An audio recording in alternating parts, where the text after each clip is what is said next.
Você se encontra à sombra do imponente palácio de Greenwich, numa quente manhã de julho de 1588.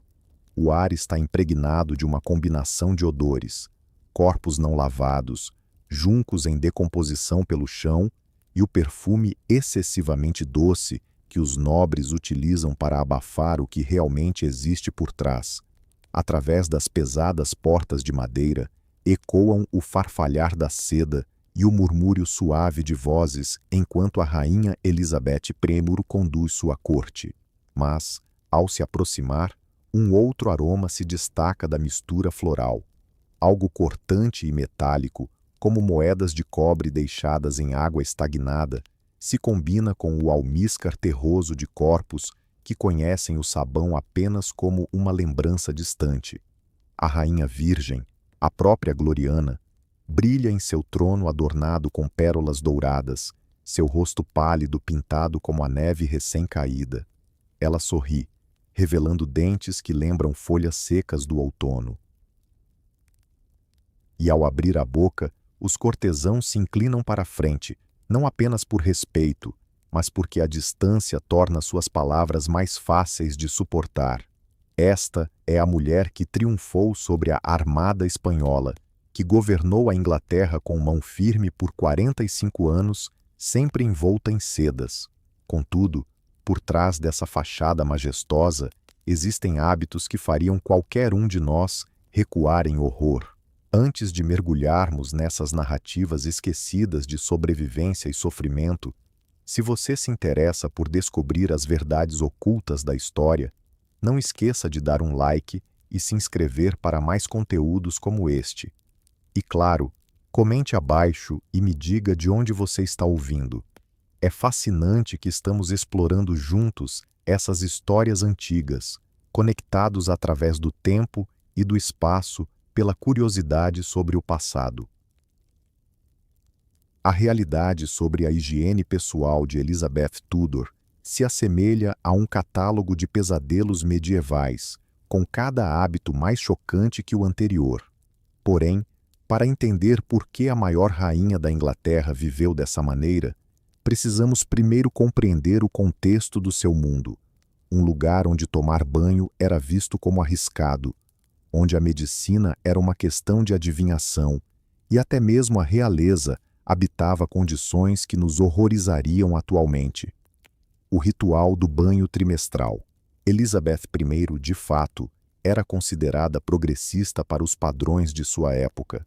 Ela se banhava uma vez a cada 3 meses, independentemente da necessidade. Suas palavras exatas, registradas por seus cortesãos, afirmavam que ela tomava banho a cada 3 meses. Enquanto isso, muitos de seus súditos podiam passar meses ou até anos sem um banho completo, acreditando que a água abria os poros e tornava o corpo suscetível a doenças e espíritos malignos. Quando Elizabeth se banhava, era um evento digno de um espetáculo teatral. Servos arrastavam grandes banheiras de cobre para seus aposentos, enchendo-as com água aquecida em enormes fogueiras na cozinha. A água vinha de rios, já poluída pelos resíduos da crescente população de Londres. Essa água era marrom e espessa, carregada de esgoto, animais mortos e detritos industriais das oficinas e curtumes da cidade. O sabão disponível era uma mistura primitiva de gordura animal, cinzas de madeira e soda cáustica, que provavelmente removia mais pele do que sujeira. A gordura era extraída de porcos e gado, muitas vezes já rançosa. As cinzas eram coletadas das lareiras do palácio, carregando fuligem e impurezas. Quando misturadas com soda, essa combinação criava um sabão potente o suficiente para arrancar a pele junto com a sujeira. Mas 90 dias é um longo período entre os banhos. Com o passar das semanas, o corpo de Elizabeth acumulava camadas de suor, pele morta e várias substâncias que ela usava para encobrir seu odor.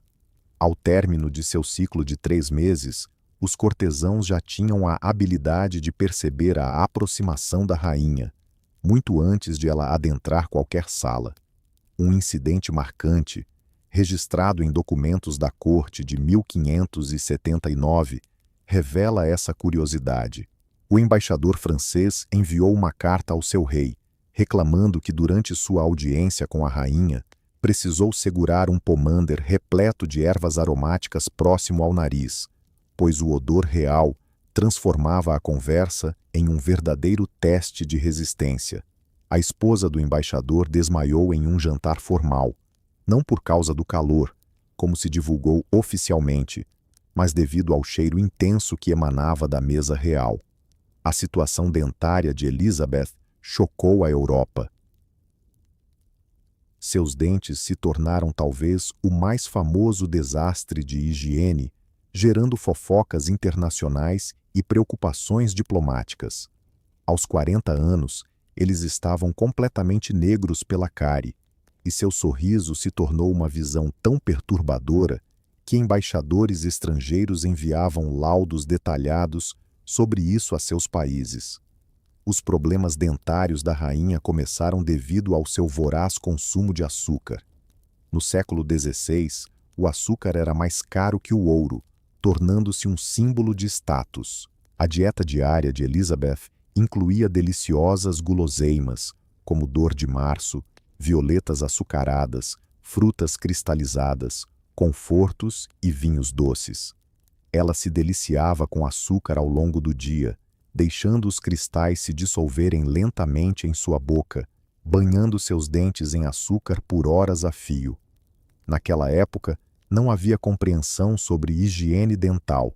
Sem escovação, sem fio dental, sem qualquer limpeza regular. O melhor que se podia fazer era um ocasional enxague com vinho ou água de rosas, que na verdade continham açúcar e aceleravam a cárie. Na casa dos 30 anos, os dentes de Elizabeth começaram a escurecer, passando de um tom marrom para um âmbar profundo e, eventualmente, negro, à medida que a cárie progredia. Registros da época relatam que seus dentes muitas vezes se desmoronavam ao morder, deixando fragmentos de esmalte escurecido em seus lábios. A dor era insuportável. Houve dias em que ela não conseguiu consumir alimentos sólidos, sobrevivendo apenas com caldos e remédios líquidos. Documentos da corte mostram que ela segurava a mão na mandíbula durante aparições públicas, um gesto que os cortesãos aprenderam a reconhecer como um sinal de dor intensa. O Dr. John Dee prescreveu remédios terríveis, que incluíam enxagues com urina, pérolas trituradas misturadas com vinho e até mesmo a aplicação de ferro quente contra sua mandíbula para queimar a corrupção. Aos 50 anos, Elizabeth havia perdido vários dentes completamente, e os que restavam estavam soltos em suas cavidades. Seu hálito se tornou lendário, descrito pelos cortesãos como o odor de um charluse, pior do que o fedor de um campo de batalha após 3 dias sob o sol. Em 1590, o embaixador veneziano escreveu: "Os dentes da rainha estão tão negros e podres que é um milagre que ela consiga falar. O cheiro de sua boca me forçou a respirar pela boca durante toda a nossa audiência." E por último, o espetáculo aterrorizante das perucas. O famoso cabelo ruivo de Elizabeth, na verdade, era em grande parte uma ilusão após seus 30 anos, escondido sob perucas que se tornaram um verdadeiro pesadelo de higiene. A perda de cabelo da rainha foi causada pelos cosméticos à base de chumbo que ela usava para manter sua pele branca, além de diversos tratamentos na esperança de restaurar suas madeixas naturais. As perucas eram feitas com cabelo de camponesas que vendiam suas madeixas para sustentar suas famílias. Muitas vezes, esses fios estavam sujos e infestados de piolhos quando adquiridos, e os métodos de limpeza eram bastante rudimentares. As perucas eram costuradas em bases de seda ou linho, utilizando fios de tendão animal, com pinos e pentes de metal que enferrujavam devido ao suor. A condição do couro cabeludo de Elizabeth tornava tudo ainda mais complicado, pois o envenenamento por chumbo havia deixado seu couro cabeludo repleto de feridas e lesões. O uso frequente de perucas impedia a cicatrização adequada, gerando um ciclo interminável de infecções e irritações que a acompanhavam por toda a vida. Essas perucas raramente eram lavadas, eram apenas escovadas e polvilhadas com pós. Com o tempo, acumulavam meses de óleo, suor e poluição. A junção de cabelo não lavado, matéria orgânica em decomposição e uma mistura de perfumes criavam um odor peculiar, que os cortesãos logo aprenderam a associar à aproximação da rainha. Os piolhos prosperavam no ambiente quente e úmido sob as perucas, e as damas de companhia passavam horas diariamente tentando eliminá-los. Mas os parasitas sempre voltavam em poucos dias. O cheiro era tão forte que persistia nos ambientes longas horas após Elizabeth deixar o local, exigindo incenso ou janelas abertas para purificar o ar. A vaidade da rainha em relação aos cabelos se misturava com sua recusa em aceitar a realidade de sua situação. Ela se orgulhava de suas deslumbrantes madeixas ruivas, aparentemente ignorando que todos sabiam que usava perucas. Embaixadores estrangeiros costumavam registrar detalhes de suas perucas em crônicas, muitas vezes com um toque de ironia. O veneno da tinta à base de chumbo. O icônico rosto pálido de Elizabeth era resultado da aplicação diária do Saruzi, uma combinação letal de chumbo branco e vinagre que a estava envenenando lentamente.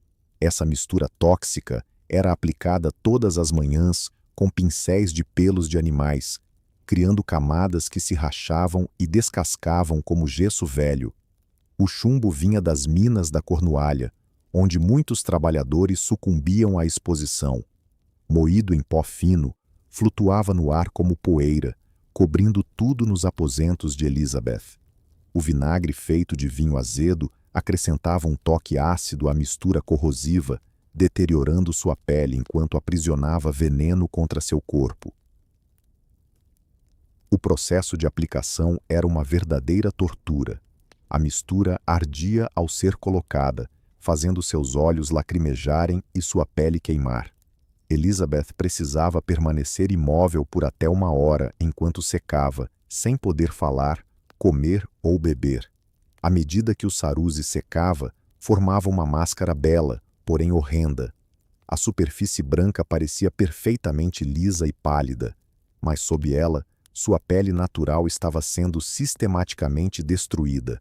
A máscara se quebrava ao longo do dia, exigindo constantes retoques e verificações cuidadosas no espelho. Elizabeth nunca removia completamente a maquiagem. Ao invés disso, aplicava novas camadas sobre as antigas, criando um acúmulo espesso. Quando tentava retirar, o Saruzi endurecido precisava ser raspado com pentes de marfim, muitas vezes levando pele junto e deixando marcas sangrentas que eram cobertas com mais veneno na manhã seguinte. Os efeitos do envenenamento por chumbo se alastravam por todo o seu corpo. Ela lidava com fadiga crônica, problemas de memória e mudanças de humor. Seu cabelo caía em tufos, os dentes se tornavam soltos e descoloridos, e seu hálito adquiria um gosto metálico, que ela tentava disfarçar com vinhos doces. Sob a máscara branca, a pele natural de Elizabeth revelava um espetáculo horrendo de feridas, cicatrizes e descolorações que se agravavam a cada ano.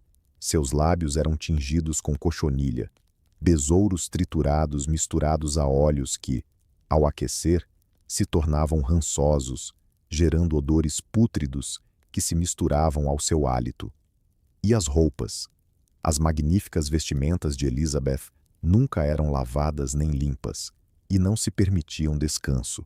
Esses trajes, valendo mais do que a renda de uma vida inteira para a maioria das pessoas, tornaram-se verdadeiros depósitos de meses ou até anos de sujeira acumulada, que nenhum perfume seria capaz de disfarçar. A rainha possuía mais de 3.000 vestidos feitos das mais finas sedas, veludos e brocados adornados com pérolas e pedras preciosas, mas sua confecção tornava a limpeza uma tarefa impossível. Camadas sobre camadas de tecidos, bordados sutis e pedras preciosas não eram compatíveis com sabonetes agressivos. Assim, os vestidos de Elizabeth eram mantidos limpos apenas com arejamento, escovação e aplicação de perfume. Ela usava cada peça por dias, ou até semanas, permitindo que o cheiro do corpo, o suor e outros fluidos se infiltrassem no tecido. Materiais luxuosos absorviam essas essências como esponjas, criando marcas indeléveis de suas funções corporais. O processo de se vestir tomava horas e contava com a ajuda de vários servos. Primeiro, vinha a camisa, uma peça íntima de linho que raramente via água e que, com o tempo, se tornava amarelada e rígida devido ao suor. Em seguida, um corset de ossos de baleia e aço era ajustado de forma tão apertada que limitava a respiração e a digestão. Nunca lavado, tornava-se um terreno fértil para bactérias. Os vestidos de Elizabeth, em tons claros como branco, prata e ouro pálido, eram propensos a manchas. Uma gota de vinho, por exemplo, poderia ser vista a quilômetros de distância. O peso dos adornos muitas vezes ultrapassava 50 libras, criando um efeito estufa que aprisionava calor e umidade, resultando em suor excessivo absorvido pelas camadas mais internas do tecido. Suas meias, feitas de seda ou lã fina, eram raramente lavadas e acabavam com buracos, deixando à mostra unhas dos pés sujas e amareladas. Os sapatos se tornavam depósitos de odores e infecções fúngicas, com o couro se deformando e os interiores adquirindo cheiros permanentes, perceptíveis mesmo sem uso. O apego de Elizabeth a certos vestidos era tão intenso que ela se negava a trocá-los, alegando serem seus favoritos ou trazerem sorte. Isso agravava a acumulação de sujeira, com as peças sendo usadas por períodos longos sem qualquer tentativa de limpeza. O sistema digestivo de Elizabeth era uma fonte constante de embaraço, trazendo à tona problemas de higiene além do simples mau hálito. Sua dieta rica, aliada a medicamentos e ao estresse da vida real, criava um cenário perfeito para disfunções digestivas ao longo de sua existência. As elaboradas refeições da rainha se estendiam por horas, repletas de pratos variados, carnes assadas, molhos ricos, sobremesas açucaradas, vinhos e cervejas. Os alimentos eram fortemente temperados para disfarçar o gosto de estragado, e os métodos de cozimento pouco faziam para eliminar as bactérias que proliferavam antes da era da refrigeração. Os pratos preferidos de Elizabeth, como o cisne assado e o veado, eram particularmente difíceis de digerir, causando desconfortos estomacais significativos. Ela também consumia grandes quantidades de açúcar, desequilibrando seu organismo e contribuindo para problemas dentários. Seus hábitos alimentares eram tão problemáticos quanto as escolhas em si.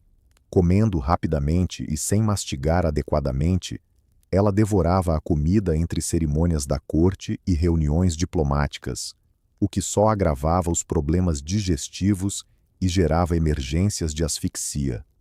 Os incômodos começavam quase que imediatamente após as refeições, manifestando-se em inchaço severo e gases que eram tanto desconfortáveis quanto embaraçosos.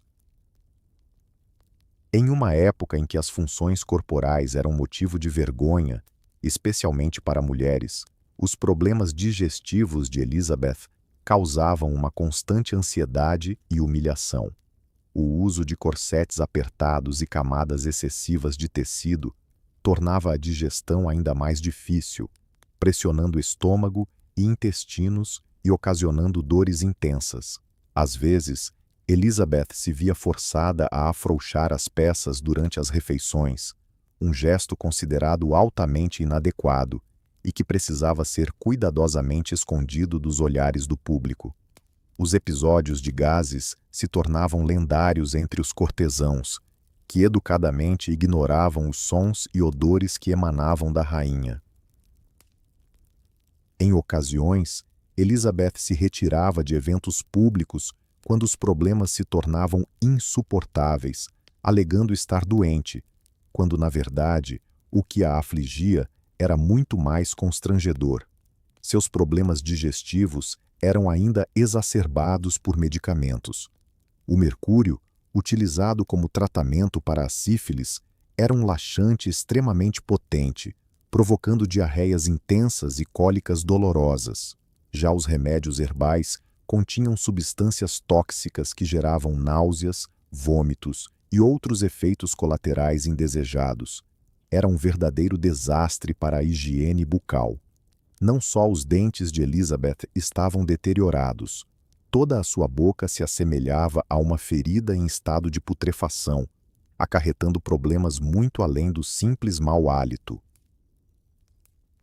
Sua cavidade oral transformou-se em um verdadeiro foco de bactérias e infecções, resultando em odores e sabores que permeavam todos os momentos do seu dia a dia. Frequentemente, a língua da rainha exibia uma espessa camada amarelada, acrescentando ainda mais camadas de odor desagradável ao seu hálito. Esse acúmulo, formado por bactérias, células mortas e restos de alimentos, nunca recebia a devida limpeza. A ausência de cuidados bucais permitia que essa camada se acumulasse por dias e semanas, criando sabores persistentes, que Elizabeth descrevia como amargos, semelhantes ao absinto. Suas gengivas, inchadas e sangrando, eram vistas como normais para sua idade e posição social. O sangue misturava-se à saliva, gerando um gosto metálico que ela tentava disfarçar com vinhos doces e frutas cristalizadas. Além disso, o sangue ainda manchava seus dentes e língua, intensificando o horror de sua situação bucal. A produção de saliva de Elizabeth era impactada por medicamentos e problemas de saúde. Em alguns momentos, ela produzia uma saliva espessa e excessiva, que se acumulava nos cantos da boca e formava fios visíveis ao falar. Em outros, sua boca ficava extremamente seca, fazendo com que sua língua grudasse no céu da boca, dificultando a fala. O consumo de açúcar favoreceu o crescimento de bactérias, que, alimentadas por esse tipo de alimento, proliferavam nos dentes e gengivas, gerando ácidos que causavam ainda mais danos aos tecidos bucais. Era um ciclo vicioso. Mais açúcar para disfarçar a deterioração, o que agravava ainda mais a saúde bucal. A garganta de Elizabeth estava constantemente inflamada devido à infecção bucal persistente. Ela reclamava de dor de garganta e dificuldade para engolir, sintomas que poderiam ser atribuídos a várias doenças, mas que provavelmente eram causados pelas bactérias que desciam de sua boca em decomposição. Suas tentativas de disfarçar os problemas bucais eram desesperadas. Ela mastigava ervas como hortelã e alecrim, mas esses aromas eram rapidamente ofuscados pela podridão subjacente. Experimentou também enxaguantes bucais feitos de vinho, vinagre e mel, mas essas soluções açucaradas apenas alimentavam as bactérias, piorando ainda mais a situação. O paradoxo do perfume. Para lidar com os problemas de higiene, Elizabeth começou a se banhar em fragrâncias cada vez mais pesadas e óleos aromáticos. No entanto, isso trouxe novos problemas. Os perfumes, que deveriam esconder seu odor natural, acabaram se misturando a ele, criando um fedor singular e avassalador, pior do que os cheiros originais. Seu perfume favorito era o almíscar de civeta, extraído das glândulas anais do gato civeta africano. Esse aroma animal musgoso era considerado o auge do luxo, mas, quando combinado com meses de acúmulo de odores corporais, resultava em cheiros que os cortesãos comparavam a um jardim de rosas, construído sobre um poço de esgoto. A aplicação diária do perfume demandava quase tanto tempo quanto a maquiagem. Os servos espalhavam várias fragrâncias em pontos de pulso, com pincéis ou dedos delicados, polvilhando pós perfumados sobre as roupas e cabelos, criando nuvens de poeira aromática que se depositavam em tudo. Contudo, os perfumes do século XVI eram rudimentares, elaborados com produtos de origem animal e extratos vegetais que se tornavam rançosos sob o calor. Os óleos oxidavam, desenvolvendo odores pútridos que se misturavam ao aroma corporal de Elizabeth, resultando em uma combinação verdadeiramente nauseante. As misturas de perfumes frescos e rançosos criavam um aroma ao mesmo tempo doce e repulsivo, como flores em decomposição flutuando em água estagnada. As roupas de Elizabeth estavam impregnadas com uma mistura de perfumes conflitantes, criando nuvens de aromas que a acompanhavam em todos os lugares. Essas fragrâncias, ao interagirem entre si e com a química do seu corpo, resultavam em odores novos, muitas vezes desagradáveis, que nada tinham a ver com os aromas originais. O calor do seu corpo intensificava esses cheiros, que mudavam ao longo do dia. Os perfumes frescos da manhã se tornavam opressivos ao meio-dia, e à noite chegavam a ser insuportáveis. Elizabeth parecia ignorar essa metamorfose, continuando a aplicar novas fragrâncias, sem perceber que estava agravando a situação. Sua coleção de perfumes era imensa e caríssima, trazida de várias partes da Europa e do Oriente Médio. Composições feitas de flores raras, especiarias exóticas e resinas preciosas, cada uma delas custava mais do que muitos ganhavam em um ano. Contudo, nenhum valor poderia comprar um perfume que ocultasse meses de odores corporais acumulados.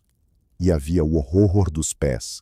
Sem dúvida, os pés de Elizabeth eram a parte mais descuidada de seu corpo, envoltos em meias de seda e sapatos elaborados, mas sofrendo de problemas que chocariam até o médico mais experiente. Os pés da rainha se tornaram uma constante fonte de dor e embaraço, afetados por infecções fúngicas, unhas encravadas e diversas enfermidades, resultado de seus hábitos de higiene precários. O cuidado com os pés de Elizabeth era uma tarefa que nenhum de seus servos desejava encarar. Ao retirar as meias, feitas do melhor material, revelavam-se pés que mal se pareciam com os delicados membros descritos nas poesias da corte. A pele, frequentemente branca e úmida, apresentava manchas de infecção que exalavam um odor desagradável, semelhante ao queijo. As unhas, longas e grossas, tornaram-se amareladas e fracas pela umidade constante e falta de cuidados. Algumas se curvavam para baixo, causando dor e, em alguns casos, cresciam na pele. As tentativas de Elizabeth de aparar as unhas eram rudimentares, frequentemente resultando em cortes e infecções que levavam semanas para cicatrizar. Entre os dedos, a umidade criava um ambiente propício para infecções fúngicas, com a pele tornando-se branca e descamativa. Essas infecções se espalhavam para as unhas, engrossando-as e deixando-as descoloridas. O cheiro que emanava era tão forte que as damas de companhia descreveram como uma mistura de queijo podre com vinagre. Os sapatos da rainha, verdadeiras obras de arte, tornaram-se depósitos de odores e bactérias. Feitos de couro de alta qualidade e adornados com joias, nunca eram limpos ou ventilados, acumulando meses de suor e pele morta que se acumulavam dos pés infectados de Elizabeth. Com o tempo, o couro manchou e deformou, e os interiores adquiriram odores permanentes, perceptíveis mesmo quando os sapatos não eram usados. O hábito de Elizabeth de usar os mesmos sapatos por dias ou semanas intensificava ainda mais os problemas. A umidade do suor e a falta de circulação de ar criavam condições ideais para o crescimento de bactérias e fungos. Ela frequentemente reclamava de queimores e coceiras nos pés, sintomas que atribuía a várias causas, mas que provavelmente estavam ligados às infecções que a atormentavam. O odor de seus pés era tão característico que os servos podiam reconhecê-la pela fragrância que deixava para trás. O cheiro persistia nos ambientes muito tempo após sua saída, exigindo janelas abertas e incenso aceso para purificar o ar. Embaixadores de países distantes frequentemente faziam observações sobre aromas incomuns que pareciam surgir do solo ao redor do trono da rainha, sem perceber que estavam, na verdade, captando o cheiro de seus pés. Era um verdadeiro horror o estado do quarto de dormir. O espaço onde Elizabeth se retirava era um verdadeiro reflexo de negligência higiênica, um ambiente onde meses de sujeira se acumulavam, criando uma atmosfera quase insuportável. Os aposentos da rainha, que deveriam ser um refúgio de descanso e privacidade, transformaram-se em pesadelos olfativos e condições insalubres que desafiavam até mesmo as constituições mais robustas.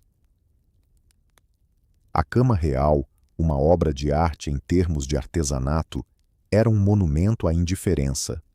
A estrutura do dossel, elaborada em carvalho entalhado, era adornada com cortinas de tecido dourado, cujo valor superava o de muitos castelos. No entanto, os lençóis eram trocados, se houvesse sorte, apenas uma vez por mês, tornando-se rígidos e impregnados do suor acumulado, fluidos corporais e uma mistura de pomadas e pós. Aqueles lençóis, feitos do melhor linho importado, que antes eram tão macios quanto seda, agora apresentavam um aspecto semelhante à lona, amarelados e manchados com fluidos que penetraram nas fibras. As manchas contavam a história das noites de Elizabeth, marcas escuras de suor em noites difíceis, áreas amareladas de pequenos acidentes, pontos avermelhados de feridas que sangravam e choravam. O colchão, recheado de penas e plumas, que deveria proporcionar conforto, se tornara um verdadeiro foco de insetos e bactérias. As penas, ao absorverem umidade e odores, criavam cheiros persistentes que nenhum tipo de ventilação poderia dissipar. Nunca limpo ou substituído, o colchão acumulou anos de fluidos corporais que penetraram profundamente em seu núcleo. O vestido de noite de Elizabeth, confeccionado em linho fino e rendas delicadas, tornou-se uma segunda pele, coberta de sujeira acumulada. Ela usava a mesma peça por semanas, trocando-a apenas quando se tornava tão rígida e desconfortável que não podia mais suportá-la. O tecido, que começou em um tom claro, acabava amarelado e endurecido, com manchas permanentes que testemunhavam suas noites de sono.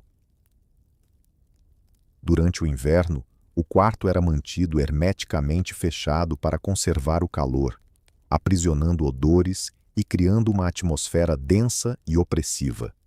O ar se tornava pesado, carregado com aromas de corpos não lavados, penicos, perfume rançoso e medicamentos ao redor da cama real. Os servos que entravam pela manhã frequentemente se sentiam enjoados, lutando para não vomitar diante do fedor insuportável. À medida que Elizabeth se aproximava de sua última década de vida, os problemas de higiene atingiram níveis de horror inimagináveis até mesmo para os padrões do passado. O acúmulo de décadas de descaso, envenenamento por chumbo e condições médicas não tratadas transformaram a outrora gloriosa rainha na própria imagem da decadência. A pele dela tornou-se um mosaico de feridas, cicatrizes e descolorações que nenhuma maquiagem conseguiria ocultar. Os efeitos do envenenamento por chumbo marcaram seu rosto, que exibia lesões profundas, frequentemente cobertas por novas camadas de maquiagem tóxica. Sua cor de pele, antes vibrante, agora apresentava um amarelo doente, reflexo de problemas hepáticos e uma dieta inadequada. A calvície se instalou completamente, deixando seu couro cabeludo marcado por feridas e cicatrizes. As perucas, cada vez mais pesadas e ornamentadas, eram uma tentativa de disfarçar a falta de cabelo, mas o peso só agravava os problemas do couro cabeludo. Em aparições públicas, às vezes era vista coçando freneticamente a cabeça, causando sangramentos e novas feridas que demoravam semanas a cicatrizar. Os poucos dentes que Elizabeth ainda tinha estavam tão soltos que ela mal conseguia mastigar qualquer alimento sólido. Sua alimentação se limitava a caldos, pães macios e remédios líquidos. No entanto, até mesmo os pratos mais simples frequentemente lhe causavam dor. Uma infecção persistente na boca havia se espalhado para a garganta e os seios da face, gerando uma inflamação crônica que tornava a fala e a respiração um verdadeiro desafio. O odor corporal de Elizabeth atingiu níveis quase sobrenaturais. A mistura de pele suja, feridas infeccionadas, dentes em decomposição e perfumes rançosos criava um cheiro que os mensageiros descreveram como o próprio aroma da morte. Sua presença era detectável a uma grande distância, e os servos, em muitas ocasiões, se afastavam ao perceber que ela estava se aproximando. A saúde mental da rainha começou a se deteriorar, possivelmente em decorrência de envenenamento por chumbo e acúmulo de toxinas. Às vezes, ela esquecia conversas recentes, repetia-se incessantemente ou se deixava levar por acessos de raiva por pequenas ofensas percebidas. Seu comportamento tornava-se cada vez mais errático e imprevisível, dificultando a rotina dos cortesãos. Quando Elizabeth Tudor faleceu em 24 de março de 603 d.C., no Palácio de Richmond, um silêncio profundo tomou conta da sala onde passou seus últimos momentos. A mulher que governou a política inglesa por quase 5 décadas partiu, levando consigo as elaboradas mentiras que disfarçavam suas calamidades de higiene aos olhos do público. O que sobrou expôs a verdadeira extensão de seus problemas ocultos durante a vida. Os servos encarregados de preparar seu corpo para o sepultamento encontraram uma mulher que pouco se assemelhava aos retratos que a tornaram famosa. Os cômodos onde viveu e morreu mantiveram um cheiro característico por meses após sua morte, com algumas áreas do palácio sendo seladas e abandonadas, contaminadas demais para serem usadas. Você se encontra novamente nas sombras do palácio de Greenwich, mas agora, a brisa da manhã de verão traz apenas os aromas das rosas de jardins bem cuidados. O horror foi lavado, e a verdade polida até brilhar, como as fachadas douradas que um dia esconderam uma realidade tão revoltante. Mas, se você escutar atentamente o vento passando pelas antigas pedras, ainda poderá ouvir os sussurros dos servos há muito desaparecidos, os suspiros de embaixadores atônitos e a respiração ofegante de uma rainha que aprendeu tarde demais que algumas coroas são mais pesadas que outras e que algumas vitórias têm um custo muito maior que a derrota. O maior inimigo de Elizabeth Tudor não era a Espanha ou a França. Era o espelho que refletia o preço de ignorar as necessidades básicas do corpo humano. A mulher que reivindicou o casamento com a Inglaterra morreu unida apenas à sua própria decadência, e o reino que ela deixou para trás teve que arejar os palácios e recomeçar, na esperança de que os reinados do novo rei fossem mais doces do que os 45 longos anos de putrefação da última rainha.